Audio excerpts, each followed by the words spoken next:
Boswell, Jackson, and Rose. May I speak to Franklin Rose, please? Who may I say is calling? This is Nancy Drew. Just a minute, please. Nancy, how's your investigation coming along? I'm making good progress, and the Pakal carving is safe and sound.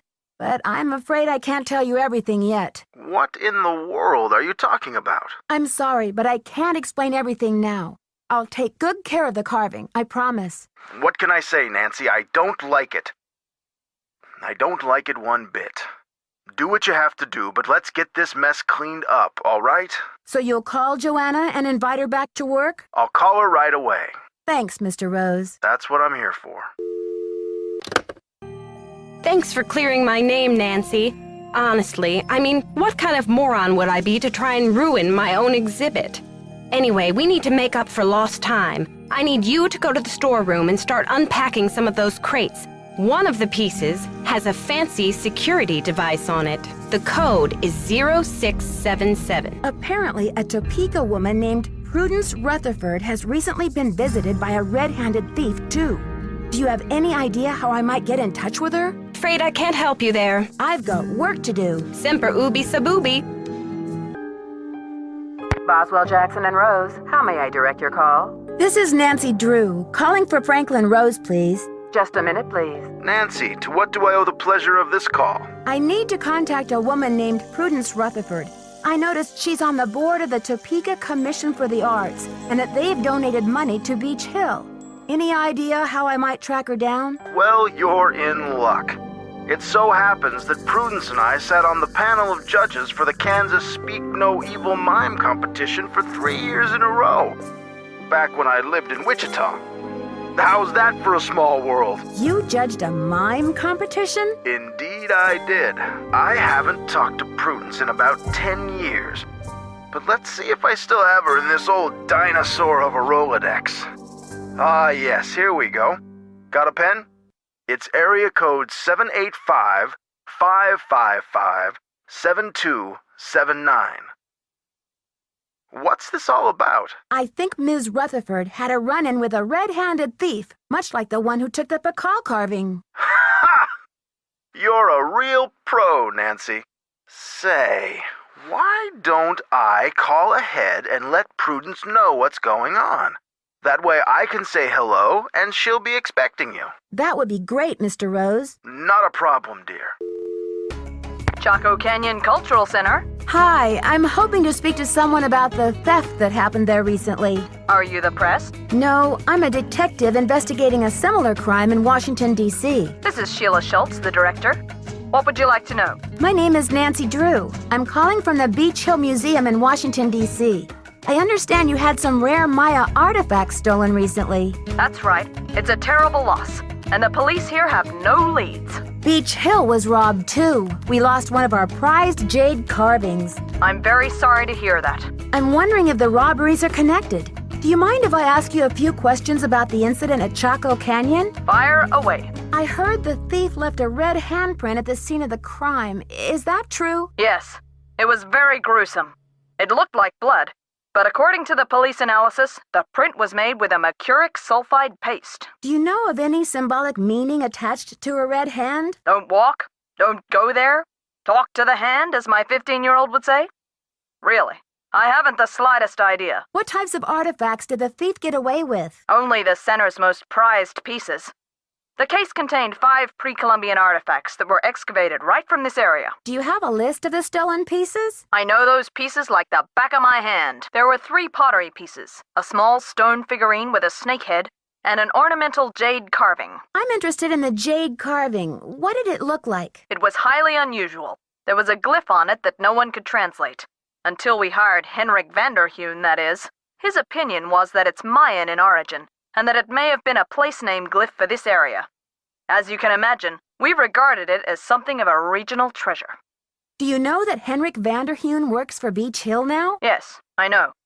His departure was a great loss for us. Why didn't you mention the connection when I told you I was from Beach Hill? I guess it didn't seem important. Was Henrik still working at Chaco Canyon when the theft occurred? No. It happened just a few days after he left. I remember because after the police left, the staff and I were so depressed, we went into the lounge and pigged out on the rest of Henrik's farewell cake. Was Henrik on good terms with Chaco Canyon when he left? Well, It was awfully abrupt. As soon as he heard about that monolith, boom, he was gone. For some reason, he just had to go study it.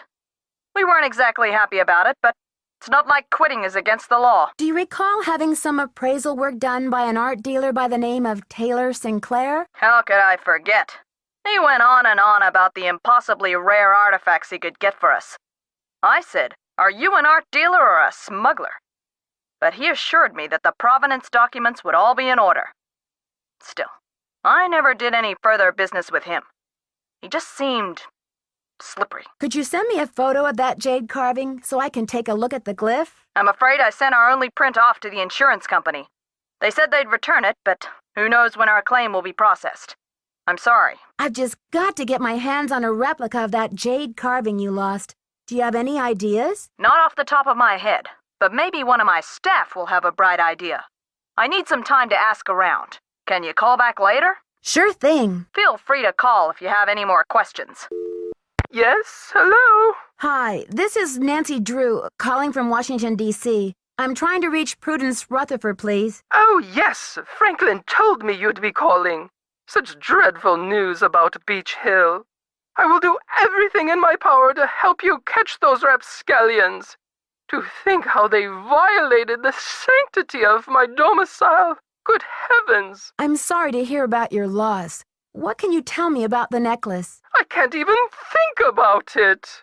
Oh, just the very thought of my precious necklace gone, stranded, orphaned, and in the hands of some dirty stranger makes my blood boil. Where did you purchase the necklace? Good heavens, one does not purchase such a piece. I inherited it from my mother-in-law. But you see, the necklace means much more to me than just a handful of priceless rubies. Did the necklace have a lot of sentimental value? Yes, I'm afraid it did. I had the necklace restrung to include an exquisite jade carving as the centerpiece, a genuine artifact of the ancient Maya. The carving is not only one of a kind, but a Rutherford family heirloom given to me by my great-grandfather when I was just a little girl. What does the jade piece look like? It features a rare glyph.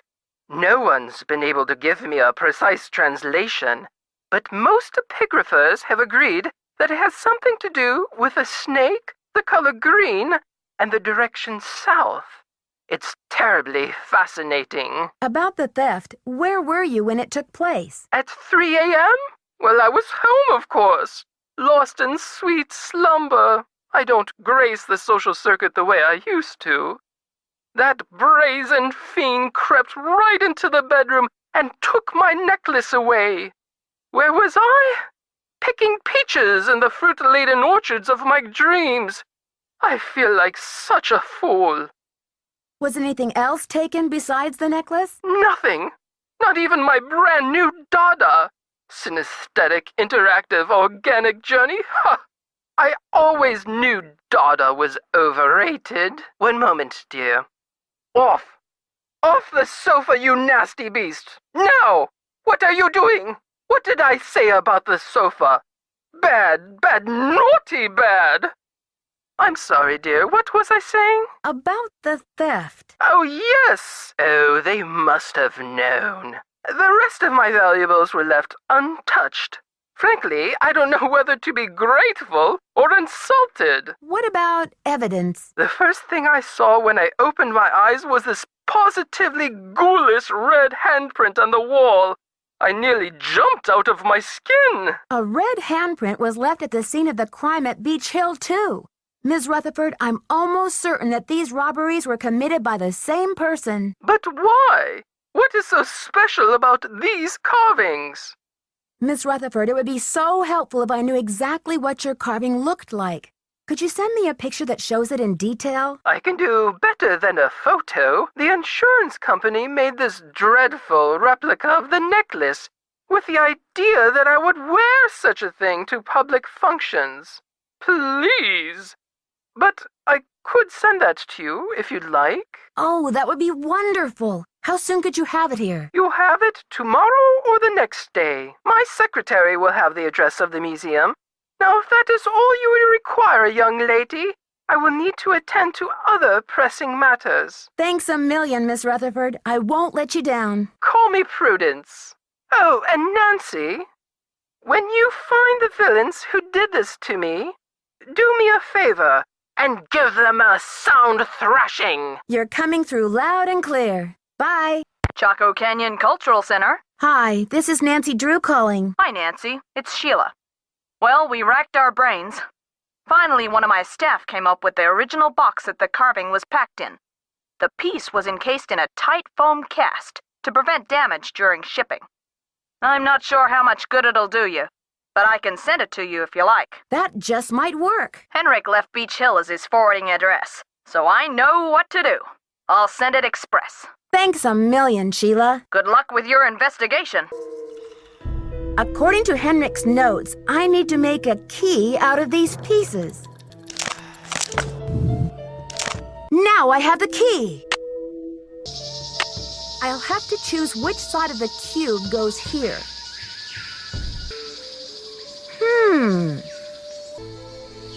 This should be the last step. I wonder what's inside. It's blank. Who's your friend, Nancy? Boo. Taylor Sinclair. Who'd you expect, the Tooth Fairy? Looks like someone forgot her beauty cream. I guess we can't all age gracefully. I'm sure she would say the same about you. You've been a top-notch assistant, Nancy, but I'm afraid you're just not going to make it in the art world. Why are you doing this? Nancy, do you have any idea what that book contains? Help me out, Sinclair. I'm drawing a blank. The Whisperer's writings are the only known personal account of Maya life, the only written glimpse into Bakal's time anywhere. Do you know what I can get for that thing on the black market? You have no right to do this. The book is not yours to sell. Simple economics suggest otherwise. And I am the art dealer. This tomb and all of its contents belong to Mexico. Finders keepers, I say. Nobody even realizes this thing has any contents. Won't they get a surprise when they finally open it up and find that it contains a 7th century scribe and a 21st century detective? Adios, Nancy.